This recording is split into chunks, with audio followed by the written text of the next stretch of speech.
Hey everyone, good morning. So pumped. Another day, another devotional, and another simple prayer. God, if you have something to say, we're listening. Here's what I love. I love that Scripture does not only focus on us. Think back for a second. Do you know someone, or have you spent time around someone who's so focused on them you feel kind of like an accessory? Maybe it's a family member, maybe it's a friend, maybe it's just someone that you've been around, but you were never really the important one. They were important. Their wants, their needs, the movie they wanted to go to, the place they wanted to eat, the conversation they wanted to have, the story they wanted to tell. It was always kind of about them. Now, the thing that I love about Paul specifically in Scripture is that he writes and it pinpoints some of the things that we tend to mess up, the things we tend to forget about, that actually it's not about us. Now, there's things that are important that are going on in our lives that we want to share with people, experience with people. We want that moment, but part of how we love each other is knowing when not to talk and when to listen or when to care for someone. I heard a great leadership guy named Simon Sinek talk about how to create a great culture in an organization. And one of the things he talked about is when you start to view your coworkers like the ones you love, is when you start to create and develop this healthy culture. And he gave the example of, when you're at home and maybe you had a great day, you had an amazing day, but then your, spouse comes in or your kid comes in or your parent comes in and they had a terrible day. Well, because you love them, you are not going to, in the moment, share about your incredible day and how awesome it was. You're going to listen to the difficulty of their day. You're going to put aside your stories to hear their stories, knowing that there's going to be a time for you to share those stories. This is what the verse says.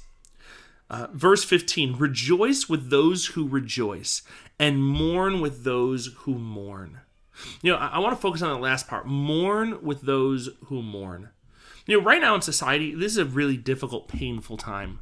And one of the hard parts, for some people is to see things and view things for other people's points of view. Put politics aside, put, preconceived ideas aside, put how we would do it if we were in charge aside, put all that stuff aside. Being able to mourn with those who mourn. Being able to say, even though I don't understand what you're going through, I want to be there with you as much as I can in what you're going through.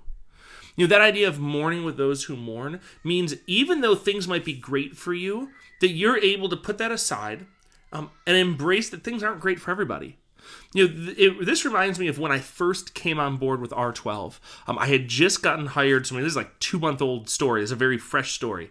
The way my mom used to say earlier, these are the kind of stories that poop on themselves. Like this is a very recent, very young story.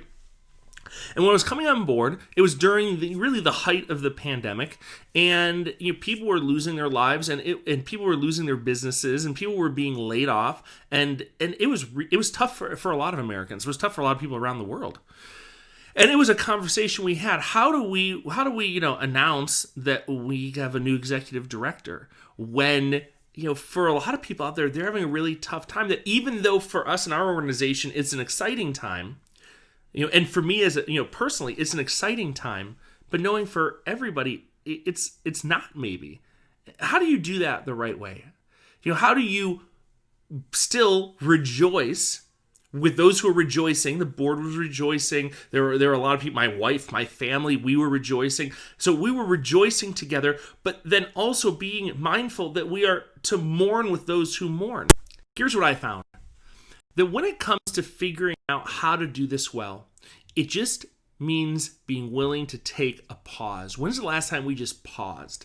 Before jumping in with an opinion, before jumping in with a thought, before jumping in to talk, we hit pause and we listened. We listen to what the people around us are saying. We listen to, and are being observant of the things that are even happening. And we are able to, in self-awareness, which is a huge piece of leadership, and it's a huge piece of Scripture. I think one of the things that Jesus tried to do a ton was to help them become self-aware as leaders in what they were doing and what they were saying and how they were going to communities and what they were, even as Jesus was observing their behaviors, he was giving them coaching along the way. Today's devotional is about that. How do we find ourselves being able to rejoice with those who rejoice and mourn with those who mourn appropriately. So take a second. Take some time to talk about that. When's the time that maybe you've missed on that? Is there someone you need to go back to and make an apology to? Which making an apology is great. I love apologies, especially when they're true and authentic. When I've been able to take a step back, assess, and say, you know what? I actually don't know how you experienced me in that situation, and I apologize. I did not come off. And they might say, "Oh my gosh, you're being crazy. Don't even worry about it." Okay, fine. They also might say, "My God, I'm so happy you said something. Thank you. That actually means a lot to me." And it's going to be this learning moment to, do it differently next time. Talk together. Think of a time that you have maybe been that person that has missed the opportunity to mourn with those who mourn especially. And maybe the person who's missed the opportunity to rejoice with those who are rejoicing because you were maybe too focused on you. Blessings to you. Have a really great day. Enjoy yourselves. We love you, R12.